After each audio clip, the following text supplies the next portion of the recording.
Auditeurs, auditrices qui nous écoutent à travers le monde, par le vent d'espoir, votre étude maintenant arrive chez vous. Père Céleste, Dieu fort, puissant et grand dans les combats.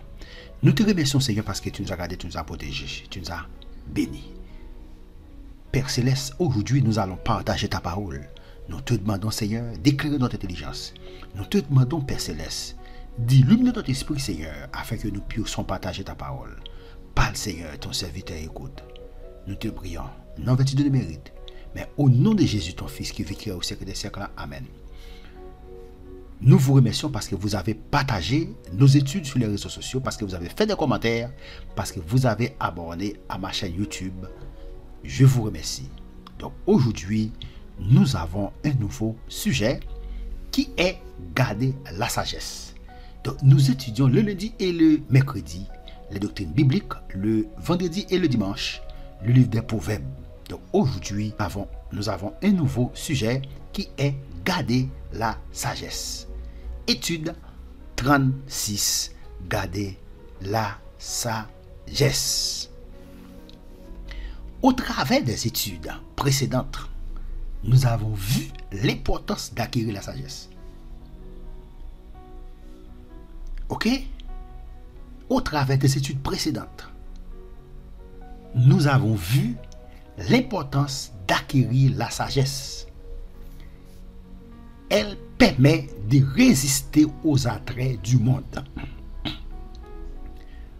Elle permet de résister aux attraits du monde, c'est-à-dire la sagesse. La sagesse permet de résister aux attraits du monde. Elle est aussi source de bénédiction et de bonheur. La sagesse. Elle est aussi source de bénédiction et de bonheur. Mais cette sagesse doit non seulement être acquise, elle doit aussi être gardée. Que sommes-nous exhortés à faire avec la sagesse? Que sommes-nous exhortés à faire avec la sagesse? Qui ça exhorté nous pour nous faire avec sagesse là? Proverbe 4, verset 13. Proverbe 4, verset 13 va répondre à cette question. Proverbe 4. Proverbe 4, verset 13. Proverbe 4, verset 13, nous lisons ainsi. Retiens l'instruction. Ne t'en dessaisis pas. Garde-la, car elle est ta vie. La sagesse, la connaissance. Il dit qu'elle retient l'instruction. Garde-la parce qu'elle sait, parce qu'elle est ta vie. Il dit c'est vie. Que sommes-nous exhortés avec la sagesse? Nous sommes exhortés à retenir la sagesse, à garder-la, parce que la sagesse, ça c'est la vie. Proverbe 7, verset 1 à 3. Mon fils, retiens mes paroles et garde avec toi mes préceptes. Observe mes préceptes et tu vivras. Garde mes renseignements comme la prunelle de tes yeux. T'as compris, monsieur? Lis-les sur tes doigts. Lié, ça veut dire parole, Seigneur, précepte, enseignement, sous douette. Écris-les sur la table de ton cœur. Ok, ça, l'exhorter? Il exhorte, non? Pour nous faire avec yo, avec sagesse, avec enseignement. C'est pour nous garder yo. C'est pour nous écrire yo. En dans profond cœur non. Waouh. Proverbe 23, verset 23.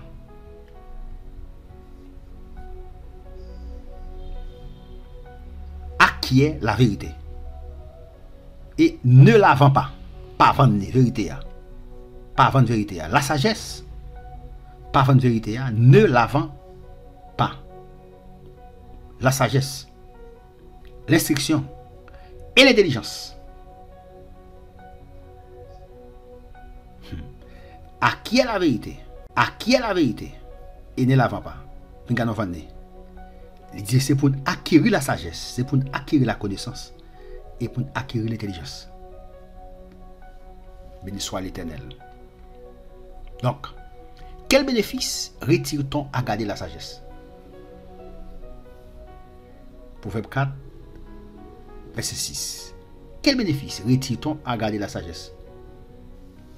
Proverbe 4, verset 6. Nous lisons ainsi. Il dit, ne l'abandonne pas. La parole de ça, de sagesse. Parce que depuis le verset 5 là, il dit, à qui est la sagesse? À qui est l'intelligence? N'oublie pas les paroles de ma bouche et ne te détourne pas. Et puis il dit, ne l'abandonne pas. Sagesse là. Pas abandonner, pas quitter. Il dit, elle te gardera. Aime-la et elle te protégera. Quel bénéfice retire-t-on à garder la sagesse?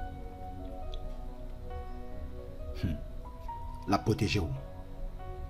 Ça c'est un bénéfice. Nous gagnons. La protéger. Sagesse là. Proverbe 4, verset 20-23.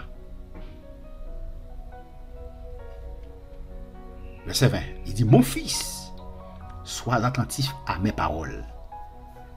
Prête l'oreille à mes discours. Qu'il ne s'éloigne pas de tes yeux. Ça veut dire parole moi yo. Discours yo, c'est pour pas éloigner yo des yeux. Garde-les dans le fond de ton cœur. Car c'est la vie pour ceux qui les trouvent. C'est la santé pour tout le corps. Verset 23. Garde ton cœur plus que toute autre chose. Car de lui viennent les sources de la vie. Car de lui viennent les sources de la vie. De lui viennent les sources de la vie. Gardez cœur plus que toute l'autre bagaille. Il dit, car de lui viennent les sources de la vie. Qu'arrive-t-il à celui qui délaisse la sagesse? Délaisse et abandonner. Délaisser, c'est abandonner. Qu'arrive-t-il à celui qui abandonne la sagesse? Ça qu'arrive à un monde qui a abandonné la sagesse. Proverbe 10, verset 17, on regarde ça qu'arrive à un monde qui a abandonné la sagesse. Proverbe 10, verset 17, il dit, nous lisons ainsi, celui qui se souvient de la correction prend le chemin de la vie. Mais celui qui oublie la réprimande, celui qui oublie la réprimande, moun qui oublie la réprimande, ça qui passe, moun ça li égaré. Proverbe 28, verset 14.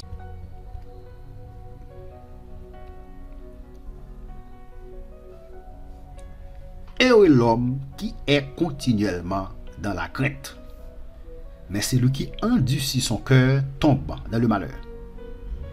Mon qui fait que le dit ça qui a passé, l'a tombé dans le malheur.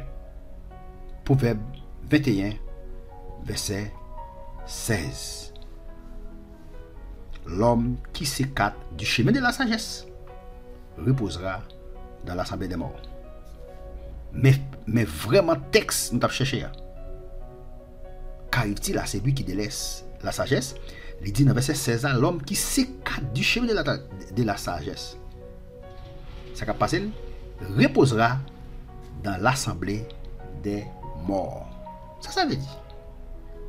Tout le monde nous connaît, tout le monde qui a vu sur la terre gonfler pour quitter terre pour mourir, ça c'est sûr. Mais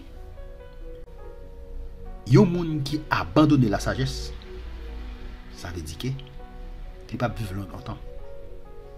Parce que le texte a dit ici, l'homme qui s'écarte du chemin de la sagesse reposera dans l'assemblée des morts. Reposera dans l'assemblée des morts, pas de bagaille. Qui va vivre côté mort, il va mourir.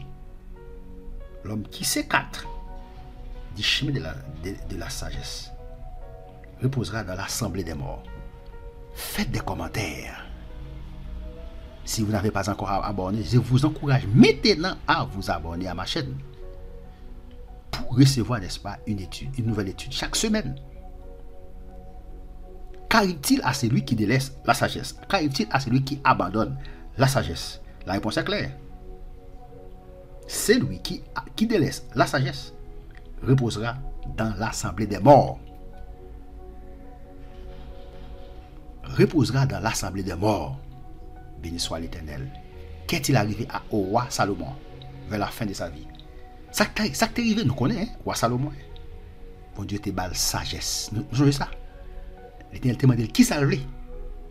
L'Éternel dit, demandez-moi sauver ma parole. Il te demande sagesse. L'Éternel dit, puisque tu te demande sagesse, pas demander l'argent, ou pas demander richesse, mais l'Éternel dit, ma bonne richesse. Tel bas Salomon, en pile richesse. Selon 1 roi 11, verset 9-11, il dit, l'Éternel fut irrité contre Salomon. Qui s'est arrivé roi Salomon en fin, vers la fin de sa vie.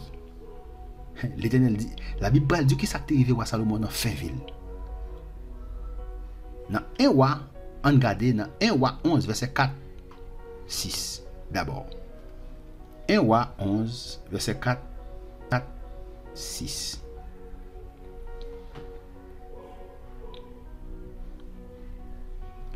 Un roi 11, verset 4-6. Il dit, à l'époque de la vieillesse de Salomon, ces femmes inclinèrent son cœur vers d'autres dieux. Il dit, ces femmes, madame, parce que nous connaissons Salomon, t'es en pile madame. Il dit, ces femmes inclinèrent son cœur vers d'autres dieux. Madame Mio, pile madame, t'es gagné, ça vous fait. Yo la gueule dans tout boum. Fait que li que pas pour bon Dieu encore à 100%, eh bien li incliné vers d'autres dieux. Il dit, et son cœur ne fut point tout entier à l'Éternel, puisque qu'elle vient partager, qu'elle pas pour bon Dieu encore à 100%. Eh bien qu'on a qui ça passe. Il dit qu'elle pas pour l'Éternel à tout entier encore à 100%, qu'elle partager son Dieu comme l'avait été le cœur de David, son père, tant que David papa. Salomon alla auprès Astarté. Ouais, Astarté c'est divinité des Sidoniens. Après Milcom, l'abomination des Ammonites. Et Salomon fit ce qui est mal aux yeux de l'Éternel. Yes. Et il ne suivit point pleinement l'Éternel comme David son père. Il pas suivre l'Éternel encore. Même Jean David te suivre pas là. Pour continuer, alors Salomon bâtit sur la montagne qui est en face de Jérusalem un haut lieu pour Kénosh, l'abomination des Moab, et pour Moloch, l'abomination des fils d'Amon. Et il fit ainsi pour toutes ces femmes étrangères qui offraient des parfums et des sacrifices à leur Dieu. Verset 9. L'Éternel fut irrité contre Salomon parce qu'il avait détourné son cœur de l'Éternel, le Dieu d'Israël qui lui était apparu 2 fois. Il lui avait, à cet égard défendu d'aller auprès d'autres dieux, mais Salomon n'observa point les ordres de l'Éternel. Salomon désobéit à l'Éternel, il tombé dans Santacadiana, idolâtrie. L'Éternel dit à Salomon, puisque tu as agi de la sorte, puisque tu as agi comme ça, et que tu n'as point observé mon alliance et mes lois, que je t'avais prescrite, je déchirerai le royaume de dessus toi, et je le donnerai à ton serviteur. Béni soit l'Éternel. Alléluia. Clair, l'Éternel fut irrité contre Salomon parce qu'il avait détourné son cœur de l'Éternel. A détourné son cœur de l'Éternel. Alors l'Éternel dit à Salomon, puisqu'il est ainsi avec toi et que tu n'as pas observé mon alliance, mais prescription que je t'avais ordonnée, je vais déchirer certainement le royaume pour déloter et je lui donnerai à ton serviteur. Ça c'est vrai. Sous la nouvelle alliance, garder la sagesse correspond à garder son cœur en Jésus. Yes. Garder la sagesse. Sous la nouvelle alliance, qui ça veut dire? Garder son cœur en Jésus. Vous qui n'avez pas encore accepté Jésus comme votre sauveur personnel, maintenant je vous recommande, je vous demande d'accepter Jésus comme votre sauveur personnel. Salomon tombé dans Tchouboum, qu'elle pas pour bon Dieu encore à 100%. Comment pouvons-nous y arriver? Question. Philippiens 4, verset 6, verset 7. Philippiens 4, verset 6, 7. Il dit, ne vous inquiétez de rien, mais en toute chose, faites connaître vos besoins à Dieu par des prières et des supplications avec des actions de grâce. Et la paix qui surpasse toute intelligence gardera vos cœurs et vos pensées en Jésus-Christ. Béni soit l'Éternel. Marc 14, verset 38.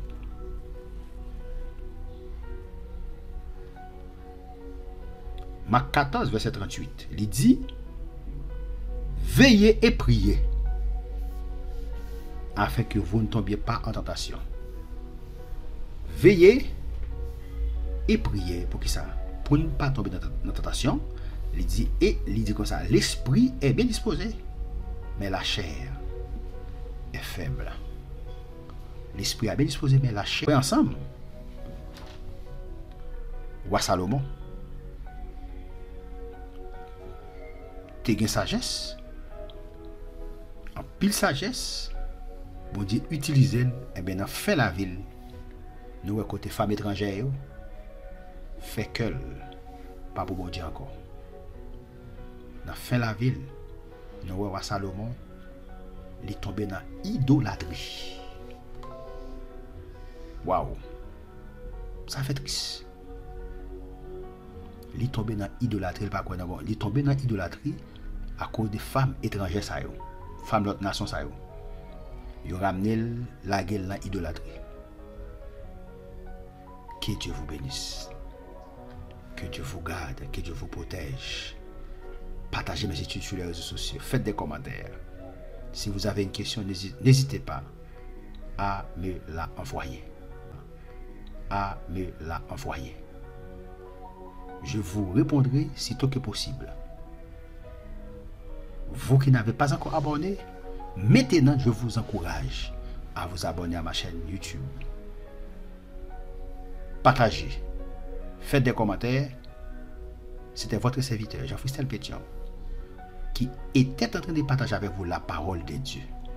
À la prochaine, pour une prochaine vidéo. Amen.